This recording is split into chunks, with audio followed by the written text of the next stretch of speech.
So ngayong araw nga no, nilinisan ko yung aking motor kasi grabe. Ilang buwan ko rin din nalinisan to kasi sunod-sunod ang pag-uulan, 'di ba? So ngayon nagkaroon ako ng panahon at maganda ang panahon kaya nilinisan ko na si road sector. So ayan, todo linis nga ako diyan hanggang sa malinis maigi kasi napakadumi talaga ng aking road sector. Kaya kailangan ng linisan. Baka hindi na umandar sa dumi. Tapos ayun na nga siya, malinis na ang ating road sector. After nga niya ng paglinis, ayan, tinulungan ko si nanay dito sa mga saging na aming kinuha.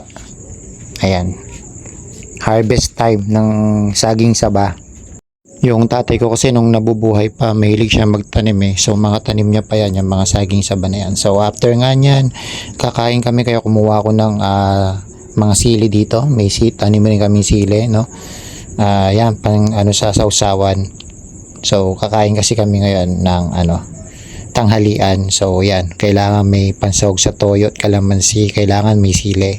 So pagkatapos nga niyan, dinalaw ko ang aking tatay, ang puntod ng tatay ko kasi matagal-tagal ko na siyang dinadalaw. Medyo mataas nga ito kinalala dyan ng sa tatay. So nasa third floor kaya tanaw na tanaw yung yung paligid, no? Yan yung sa tatay ko. So ayan, yan yung ganda ng view sa taas. So ayan siya. So after nga niya na mabisita si tatay ay punta naman ako sa pagupitan at mahaba ng buhok, baka mapagalitan ng bisor.